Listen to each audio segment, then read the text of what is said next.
Hey everyone, welcome to the One Stop Wrestling YouTube channel once again. And today we have a very special interview for you. Joining us is Chris Bevan from No Mercy Wrestling. Hi Chris, how are you doing today? I'm good, Craig. How are you? Good, thanks for having me. Absolute pleasure. So like me, a lot of people aren't going to have heard of No Mercy Wrestling. How about you introduce us to No Mercy Wrestling and you tell us what you do? Sure thing. Yeah, well, No Mercy Wrestling started not that long ago, actually. It actually surprises me when people remind me how new we are to the scene. But No Mercy Wrestling started around July, August of last year. We primarily were just a training facility. I didn't have any plans to make it a promotion or anything like that. So I just opened a training facility down here in Wales, in South Wales, in Caerphilly. Started training people. Well, originally, again, it wasn't meant to be a training facility for new trainees either. It was purely like a, sort of an open gym type of thing where guys that are already working on shows could just pay for the facility and the ring and use it as an open gym type of thing. And then the more and more we were getting, the more popular we were getting, the more messages I was getting about taking on new students. So I thought, it would be a no-brainer to do that. So we started doing that. We started training new students, and then that itch kept getting me in the back of the head, saying, you need to put on a show. You need to put on a show. And all of my friends were saying, when are you doing your first show? When are you doing your first show? So again, it was a kind of, I don't want to say I was peer pressured, but I definitely was convinced, let's say, to put on shows. And I'm glad I was, because we had our first show a few weeks ago and it was absolutely fantastic. And yeah, we've got the next year booked up now, and yeah, I can't wait to see what happens with it. But so obviously you've mentioned you've had your first show. How can people watch it? Are you on streaming? Do you have plans on getting on a streaming service? If you're not, yes, we have an exclusive deal with Powered 4 TV, which is an online streaming site. Powered 4 TV is basically the Netflix of wrestling, really. There's 30 plus independent promotions. There's lots of free content on there as well that people can just watch, without a membership. And I think it's like $7.99 a month for over 30 plus promotions, which is amazing if you ask me. And you get something that you wouldn't usually see with the bigger promotions, which is you get to see talent that you never would normally see. You get to see talent before they might make it big. A lot of the people that are on Powered 4 TV in various promotions on there, they're now in NXT UK, or they're now in AEW, or whatever the bigger ones you want to say. But I find places like Powered 4 TV are a great way to see people that before they make it big. So it's a great service, I think. I totally agree with you. The guys from Power TV are fantastic. They are here right from Birmingham, where I'm situated. And it's a great platform. There's great promotions on there. And it's really cool that you've got on there so quickly as well. Yeah. I actually, when I started No Mercy, when I wanted to put on shows, I wanted to do it properly. I didn't want to just, like, a lot of promotions will do a small little show. They won't put too much effort into production. They won't put effort into promoting it, as in their graphics or their posters. There's not much thought, or there's not much passion in it, I don't find, with certain places. And I really, really wanted to do this properly. I wanted to have great posters. I wanted to have great graphics, great music, great production on the show. And that doesn't stop after the show. I feel like, to get the most people to view my product, you might as well go with the best. And to me, that's Powered 4 TV. Absolutely. So coming up to your first show, what was the biggest challenges you found putting the show on for the first time? How long have you got? I will say I take my hat off to anyone that has attempted to put on a show, because the stress that comes with it is unreal. Honestly, it's insane. Like, apart from actually trying to do the show, I also have a full-time job myself, and I also wrestle as well. So it was a lot of stuff going on. I'd say the biggest challenge was just keeping everything rolling, if that makes sense. Keeping everything moving.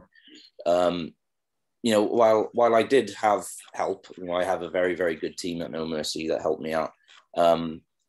Ultimately, all of the decisions come down to me, which I'm a little bit of a control freak, so I wouldn't have it any other way. But so I kind of do relish it. I do enjoy the challenge, but yeah, it was just I'd say the main challenge was just the overall, idea of getting things moving, getting things rolling, and keeping them moving, more importantly. Absolutely. Did you speak to any other bookers in the UK about doing your first show to try and get like a grasp of what they do, what you can take from them, what you can apply to No Mercy? Yeah, I'm very, very lucky in that I have a lot of good contacts, a lot of friends who are promoters or who have been promoters. As I said, I wrestled as well, so I've got all of that background with me. So obviously I know a lot of guys. There's a couple of promotions down here in South Wales. There's Pro Wrestling Carnage, Slam Masters Wrestling. Those guys, they're friends of mine, but they also have their own promotions, obviously. So they help me out a lot with just general advice and, like, for example, little things that people wouldn't think about, like which public insurance to go for, or, which microphone to choose for your sound, little things like that people wouldn't usually think of, but to me were ultimately, invaluable information. So I just want to throw a shout out to those guys for helping me out as well. And like people like Gary Ward from Wrestle Carnival, who helped me out immensely with just with advice, and also for letting me have the Queen of the Carnival Championship on my show, which is unbelievable. That was a huge step for us, and got a lot of eyes on us that we wouldn't usually have. So a big thank you to Gary for that too. And the guys up at there's a promotion in the Midlands called Black Country Championship Wrestling. So all the guys there, I work for them as well, wrestling, so I know them from before, but they were great as well. They were really, really good. They're good friends for a start, but they helped me out with advice and different tips, like that again, that you wouldn't usually think of, and then when they tell you that, oh, by the way, try doing this, so like light bulb moment, that kind of thing. No, that's really cool. So tell us about the kind of talent people can expect to see on No Mercy. Who did you have on your first show? We had, I like to kind of mix it up at No Mercy. I like a mixture of local people. If I can, some of my trainees that are ready to be on shows. For example, at our first show, we had a pre-show battle royal, which had a lot of my trainees in it. It's just a way to give them some experience in front of a crowd. It was a few of the guys' first time in the ring in front of a crowd that day. So, I like to give my guys some opportunity when they're ready for it as well, but also mix it in with some like mid to top talent names in the UK. So, for example, we had Martin Kirby. He was one of the first guys that I wanted to book. Absolutely British legend, Martin Kirby. Absolutely, that's so cool. He's in my opinion, one of the greatest in not just the UK, in the world. He's fantastic. He is, he's just a wizard in the ring. He really is. Like, he can just do whatever he wants, and it seems like he's not even trying. It's crazy. It's actually quite annoying as a wrestler to watch. But he was one of the first I went for. Plus, he was offering a seminar as well. So we had that. We had before the show, we had him come down and he did a seminar for some of my trainees, and that was absolutely fantastic. I've done the seminar myself with Martin at APW, which is another company, by the way, who gave me advice and helped me out with my show. So another shout out to them. But yeah, Martin was one of the first ones I wanted to go for. We also had Alex Windsor, who is Rev Pro and the Wrestle Carnival Women's Champion at the moment.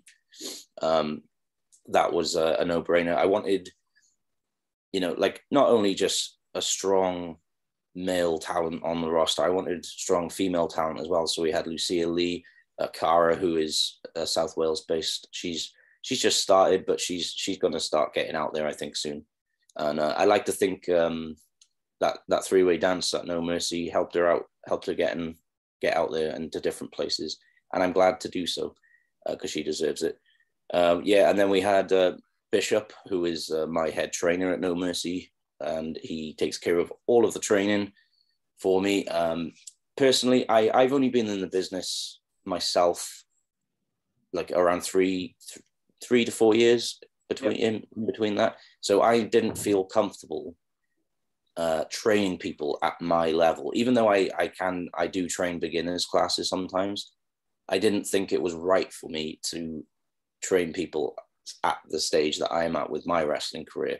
And obviously Bishop, we're both members of the BDK. He's one of my best friends in wrestling, known him a long time. So with his experience and with his skill levels as well, not just in pro wrestling, but in many different combat sports like jiu-jitsu and judo, many different combat sports, it was just a no-brainer to have him as the head coach.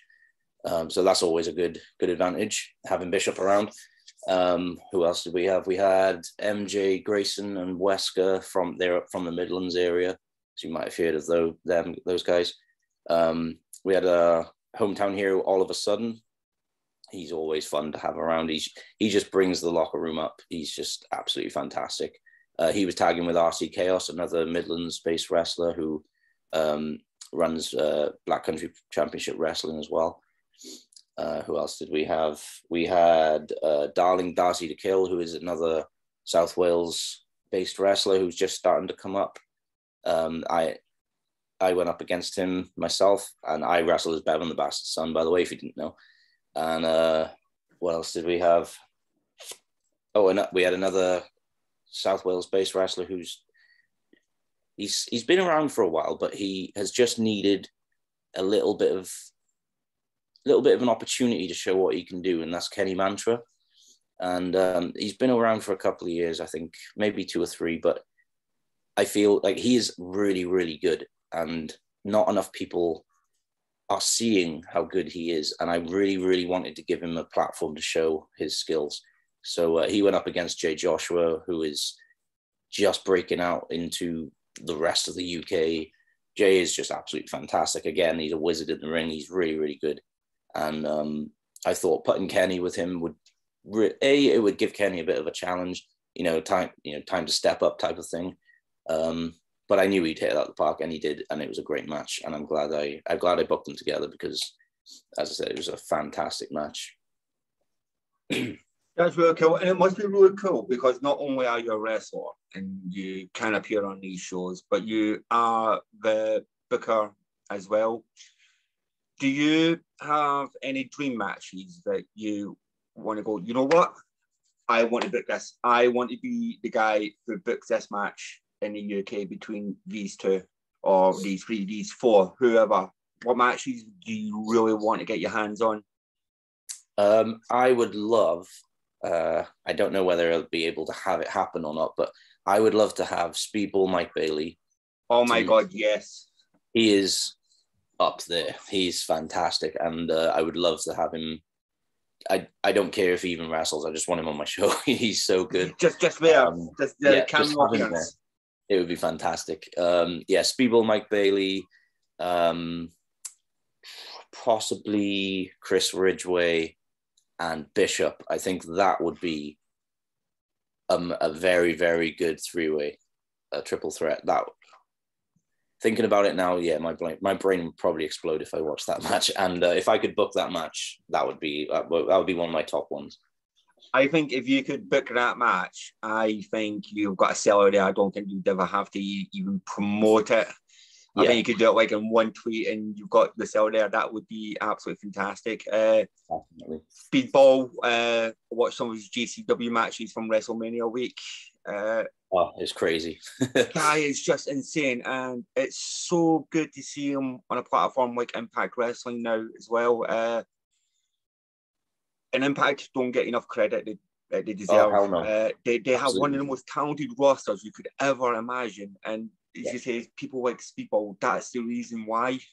Yeah, absolutely. I've only recently started watching Impact again after a few years, and I like you said, I was blown away how the talent level there is insane. It really, really is. Like, they're having consistently fantastic matches every night.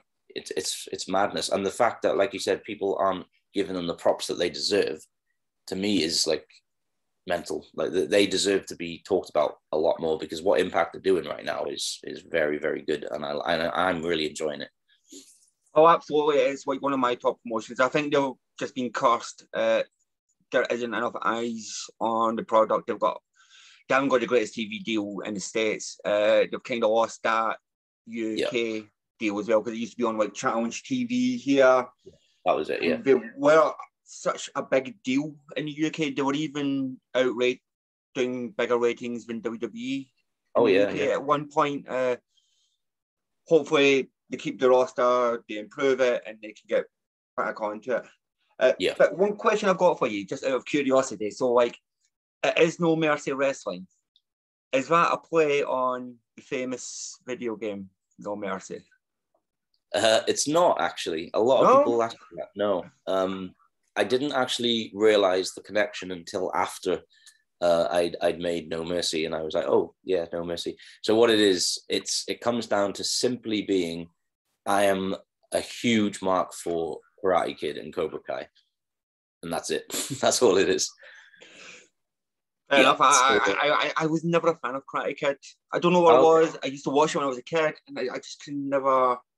My girlfriend is like the biggest mark you'll ever find for Cobra Kai or Karate Kid. She loves it. I can't do it. But at the same time, I'm the same with Back to the Future. Oh, same. I'm just not a fan. I just don't get it. Like, I've watched it so many times. I just don't get it. Oh, see, Back to the Future is my favorite film of all time. So many people say it. It's just... yeah, No Mercy is literally from Cobra Kai, you know, like the Cobra Kai dojo. Their mantra is No Mercy. So I thought it was, you know, it just sounds cool. It sounds badass. I was like, why not? Let's go with it. Did you play No Mercy as a kid? Say again, sorry? Did you play No Mercy on the N64 as a kid? I did, yes. And again, in like a lot of people's opinions, in my opinion, it's probably the greatest wrestling game ever made, I think. It's fantastic. See, unfortunately, I never got a chance to play it. Like, I grew up being like a Sega boy, and then I moved on to the PlayStation. Yeah. And I've never went back and played on an emulator or anything. It's just bypassed me, unfortunately. Yeah. Maybe one day, who knows? Yeah, give it a try. But like, back onto No Mercy Wrestling, and the UK scene has been very crowded over, let's say, like the past 10 years, and we have such great promotions here, like Progress, like ICW, like Riptide. What do you think the biggest challenge for you going forward to make No Mercy stand out against such great companies here already? Yeah, like the promotions you just mentioned, it's a big lake with big sharks to jump into. I understand that, and I feel like No Mercy's philosophies are going to make us stand out as well. We're hugely into inclusivity. We're very much into keeping things safe, especially because of what's happened with British wrestling in the last couple of years. Oh, absolutely. So that was one of my biggest peeves, was to make sure that this is a safe and enjoyable environment to be in for a start. That was the base to start on. And I think I've got a very, very good safeguarding team behind me. I've also got a lot of people I know that are involved in the legal aspects of that kind of thing. So I was very lucky to have their help setting all of this up. So that was one of my, as I said, biggest things at my shows. Again, one of the biggest highlights I always talk about during the pre-show meeting is safeguarding, safety. If there's any issues, I have a independent safeguarding officer at every single show, and they are always there to talk to people if they need it. But I think that is on its own is a very, very good foothold to have, because I totally agree with you. You know, everyone knows what British wrestling has been through in the last couple of years with what happened with Speaking Out, and it's just, there's no excuse for it anymore. There's no excuse not to have this procedure, these policies. There's no excuse whatsoever. I mean, yes, it takes some work. Yes, it takes some time, but it's worth it. It's worth it that people will come to my show, and wrestlers and fans both included, and they go. And it's very important to me that they leave a No Mercy wrestling show saying that place was awesome. It was safe. It was fun. Yeah. I really, really want to go back, and that's the most important thing I want to get out there. But as for making a mark in Brit Wres, is I look up to companies like Riptide, for example. Their production values are through the roof, and they're so good. And that's the kind of quality I want to aspire to. Like I come from media. Like I used to film music videos and I edit, so I'm into music. So I'm into a lot of different creative medias. So I'm lucky in the fact that I know quite a bit about production, and I know a lot of people that can make my production good too. So production value is very, very important to me. I put just as much effort, say for example, into my lighting rigs as I do, how my entranceway looks. It's all, they're all even for me. Nothing is more important than the other with my production. So I make sure that everything has as much effort put into it as possible, as I can anyway. That's really, really cool. Now, you did touch on the Speaking Out movement that kind of affected the UK scene. I know a lot of people like in the States and that who haven't quite gone back to watching UK wrestling through it. What would you say to anyone who's watching who may have turned away from watching the UK product with everything that's gone on? What would you say to them to bring them back to watch professional wrestling here in the UK again now? I would say it's definitely time. It's definitely, like, excuse the pun, but it's definitely safe to go back into the water. I think for the majority, a lot of the bad eggs have been gotten rid of now. Don't get me wrong, there are still a few slipping through the cracks, and obviously we're working on it. But I think for the most part, British wrestling has really sorted itself out. Like I said, like, it's not just myself, it's not just No Mercy that have these safeguarding policies. A lot of good companies have amazing safeguarding policies themselves, even before speaking out. So that's a great thing. And as I said, like, the only thing that can happen from doing this is good.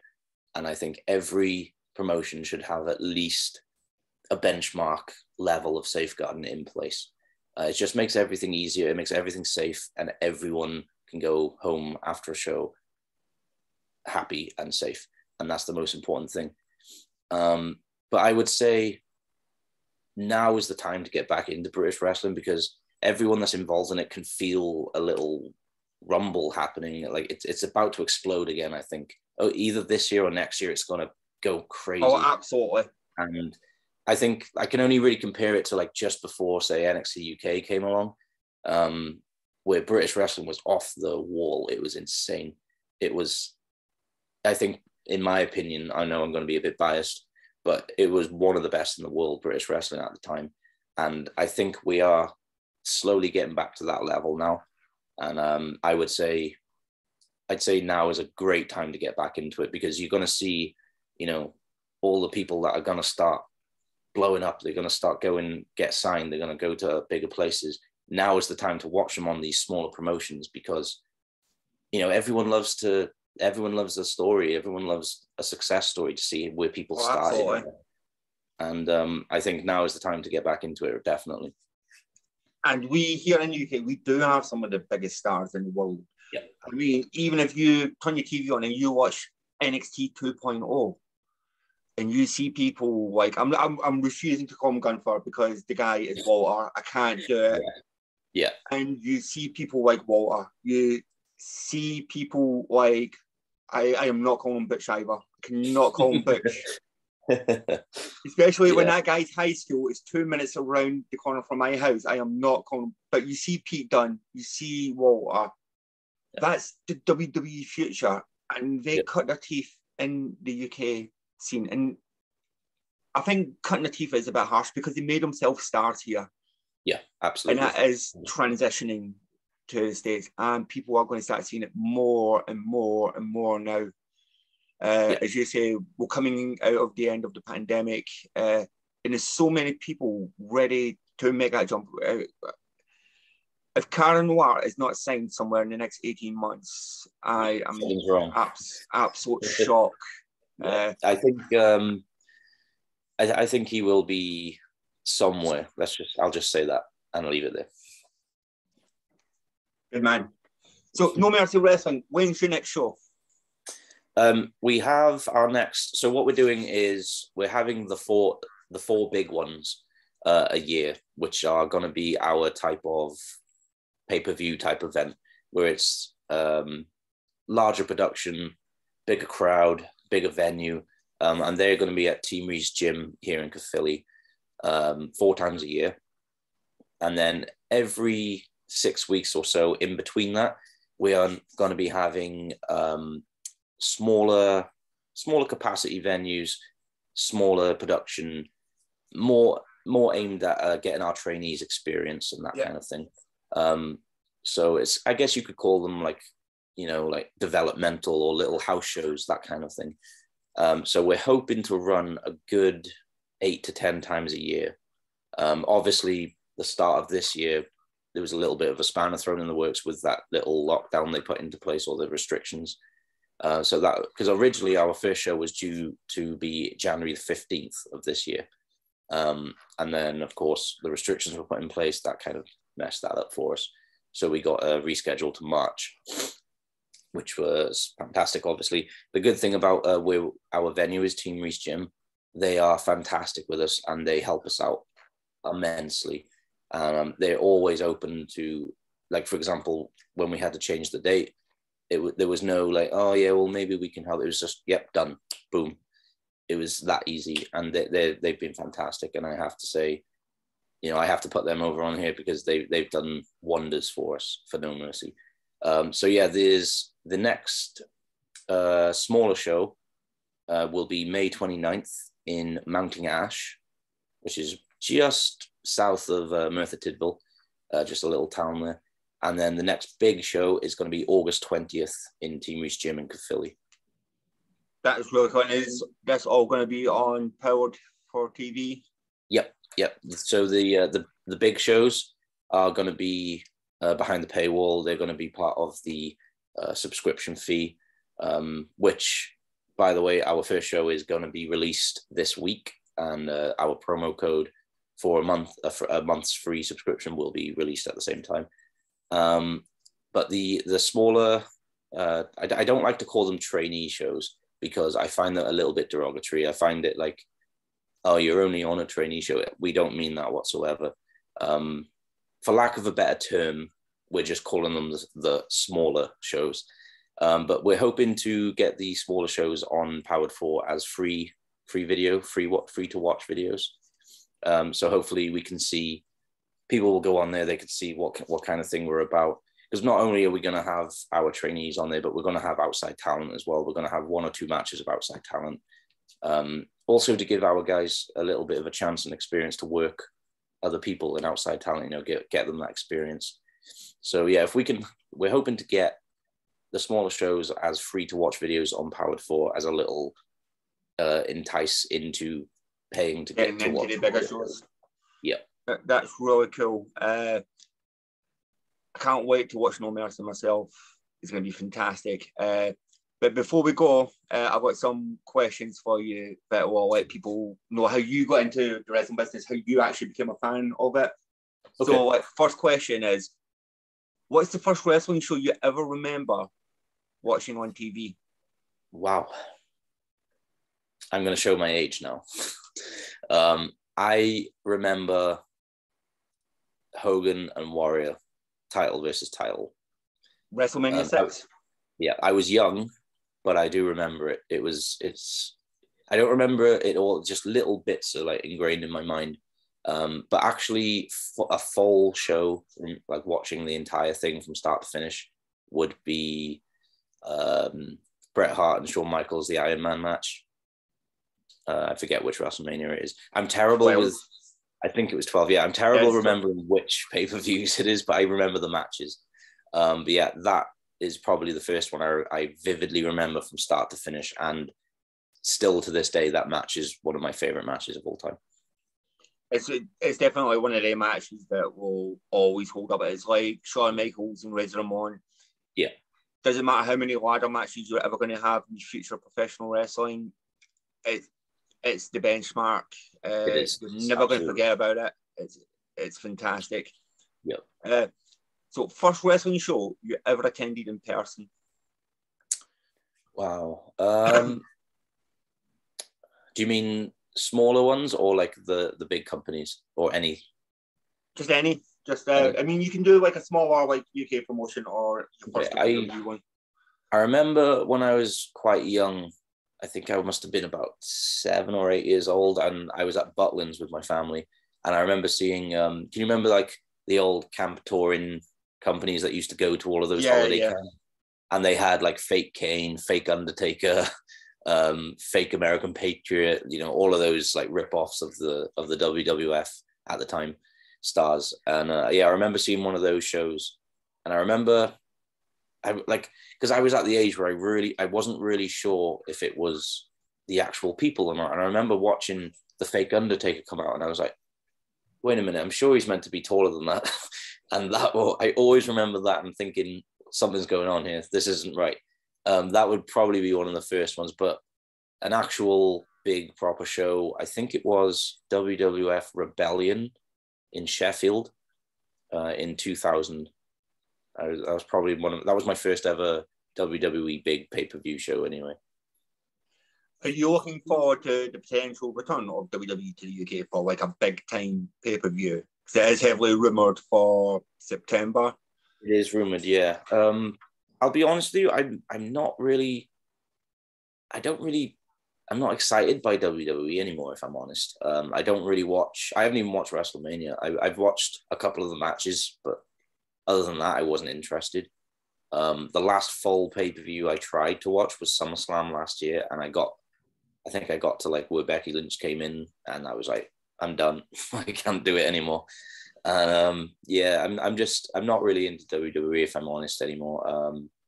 If they do come, and there is a rumor that they're going to be in Cardiff too, which is like up the road for me. So I probably will go to that just because, you know, when's the next time you're going to get a chance to do a WWE pay-per-view in your hometown, you know? So I probably will try and go to that. But other than that, like for the live shows, for example, I'm not too interested, if I'm honest. I think a lot of the stigma WWE have had, and the way I see it is it's a lot of the stuff from the last 18 months kind of feels like that kind of new generation period. Yeah. Where it can be a chore. You've got your good little snippets and that, but as a product, it's not great. I mean, obviously, Seth Rollins, Kevin Owens, Roman Reigns are all like stand out in that. But at the moment, there's just nothing under it that's capturing the audience. And you can see that by the ratings that they're not growing or anything. Yeah. And hopefully they do get back to a product like they did in the late 90s. We'll never get back to that attitude either, but never, ever. We can always expect a better product, and hopefully they can go. I mean, I think signing Cody Rhodes is a great step going forward as well. Hopefully it sparks something, but it's Vince McMahon. Who knows what goes through that man's head? Yeah, no one knows. Anything's possible in life. So I'm kind of going to put you on the spot here. Your top 3 stars in the UK scene today. Oh, okay. That is on the spot. All right, let me clarify. Do you mean in my opinion of star power or my personal favorites? Your personal favorites. My personal favorites. Okay. Brady Phillips is killing it right now. He is, I would say, and I think a lot of other people would say, quite comfortably could be the best in the country right now. If you haven't checked him out, go and check him out. He is unreal. Again, he's like a magician in the ring. The guy could do anything. Lee Hunter, unbelievably underrated, and it's a travesty that he hasn't gotten signed or gotten any further than he has, because the man he's literally just, he's like a computer game character. Like, if someone was stood there with a control pad when he's doing his matches, I would believe it, because that's how good he is. The man can just do anything. And it feels like he doesn't have to try. It's crazy. He can literally do whatever he wants. And he seems like he doesn't need to train either, which is mental.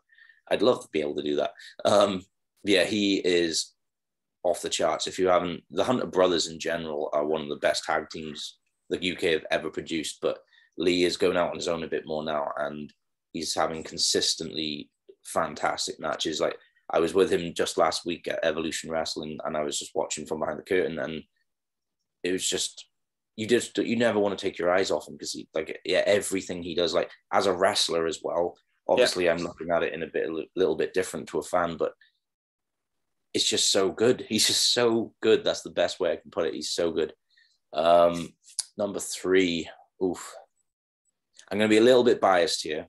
I'm going to say Bishop. Apart from the fact that I'm one of his best friends and that he's my head coach and all of that, even if I wasn't all of that, I would still say Bishop, because, again, he's a guy that has been around British wrestling for a long time. He just needs that. He needs that platform to show what he can do, because what he can do is unbelievable. Like the match he had with Martin Kirby at No Mercy Wrestling, for example, is unbelievable. Like Bishop will always say that he doesn't think it's great, but that's what he's like. He's always self-criticizing, but honestly, it is fantastic. It's world-class quality. If that was on the network, for example, it would be absolutely fine. It wouldn't be imposter syndrome whatsoever. So I will have to say Bishop as well. But then all of the BDK, I'm going to be biased and say that they all deserve, a bigger push than they have. But that's just me, because I'm in the BDK and I'm biased. But I'd say, so for my 3, Bishop, Lee Hunter, and Brady Phillips. Awesome. Now I'm going to flip this around slightly and again put you on the spot. Your Mount Rushmore of British wrestling. British wrestling. Okay. How many's on there? 4, isn't it? 4. It would probably have to be, it's kind of undeniable, like Will Ospreay would probably have to be on there. Just for the success he's had. Like love him or hate him, no one can deny that he has, he's made it. He's living his dream in Japan, and he's doing more than any of us can ever dream of doing. So, Will Ospreay. I'd probably say Pete Dunne. Oof, who else have we got? British Bulldog. Can't not have him. You cannot. No, you've got to have him. This is a hard one. I'm going through like many different names now, and then I'm thinking, oh no, wait, they've done better. Oh no, they've done better. William Regal. Yes, I mean William Regal. He's always going to be on there. I actually love seeing him again back on television. Absolutely. On Dynamite.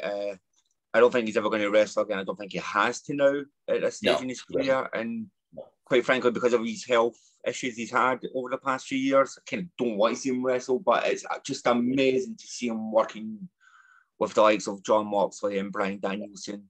I was thinking that when it came out that he was released, and I was like, a company would be stupid not to sign him up. Like, who releases William Regal? I mean, who does that? I mean, I personally wanted him to go to Impact. I think if somebody like Regal went to Impact, it would take him to the next level. What he can do as on-screen character, with the talent in the character and the talent he can bring in worldwide, it would have been such a huge get for him. But at the same time, I will watch any TV show that has William Regal on it. Doesn't matter where it is in the world. See, what I would have done if I was Tony Khan was, obviously he's now owning ROH, Ring of Honor.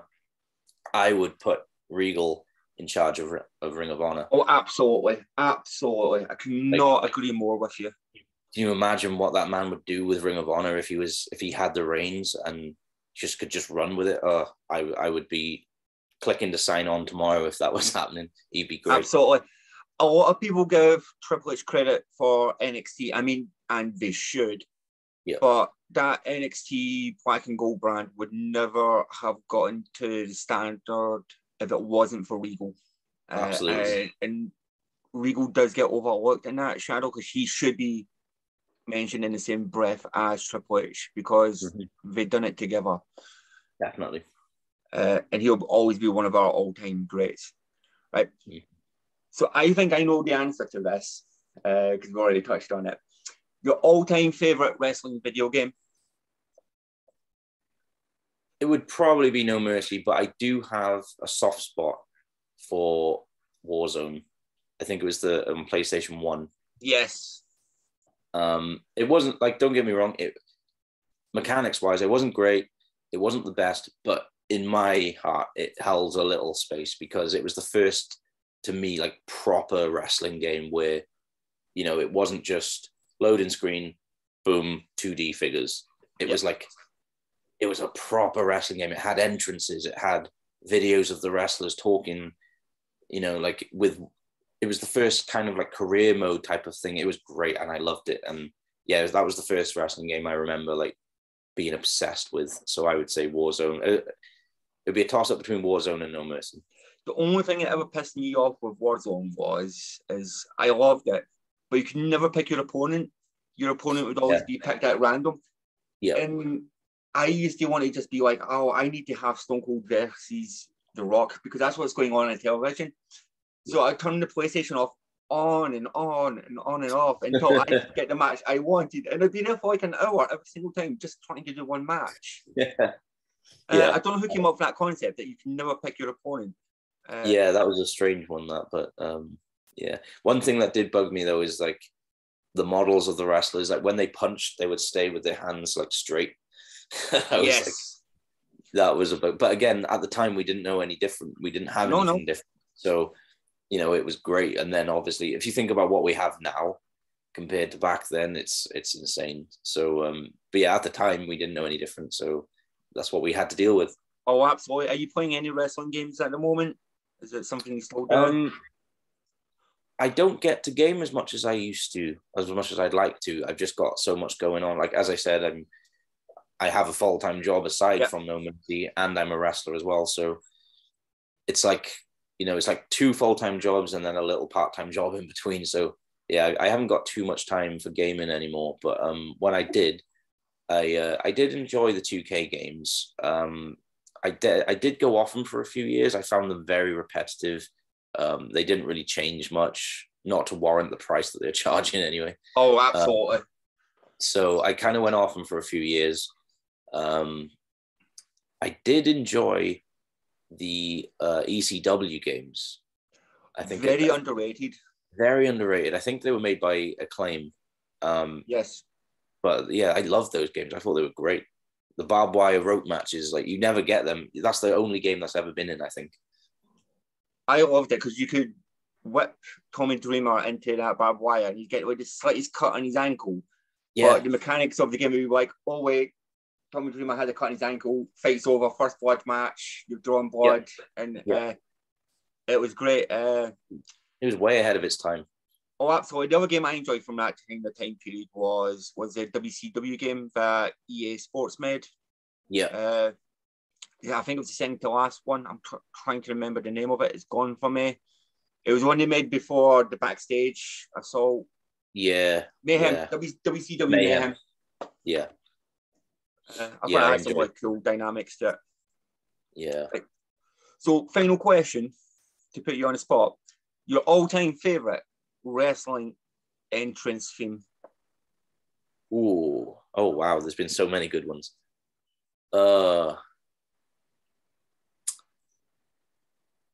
I do love DX's theme. Like that back in the Attitude Era was like, because I was a teenager in the Attitude Era, and it was the perfect time because I was just getting into music. I was just getting into alternative music and stuff. So they kind of like wrestling kind of mixed that and the Attitude Era, which was nice. So I loved the DX theme. I also loved the Headbangers. I don't know why. Yes. A lot of people think I'm mental for liking the Headbangers because they were, let's be honest, like at best they were like a mid-card, team that didn't really do much. But I don't know, I just loved them. I loved their theme. I loved their aesthetic. I loved their work. They were good in the ring. So I like the Headbangers theme. And I was huge fan of Too Cool as well back in the day. So I like the Too Cool's entrance as well. So we're going to go with DX for I'll go with DX. favorite song. DX. I'll go with DX. Yeah. I think for some reason Triple H has always had some of the greatest songs all the way through since like his days of like DX and then My Time, and then he had the absolute bangers from Motorhead. But yeah, it's so many amazing themes out there. You can just never narrow it down. I tell you what, there's one theme from when I was a kid that would always make me excited, and that was Ultimate Warrior's theme. Like, he wasn't great in the ring, granted, but when that music hit, I remember being really small and just going crazy because the energy that man had.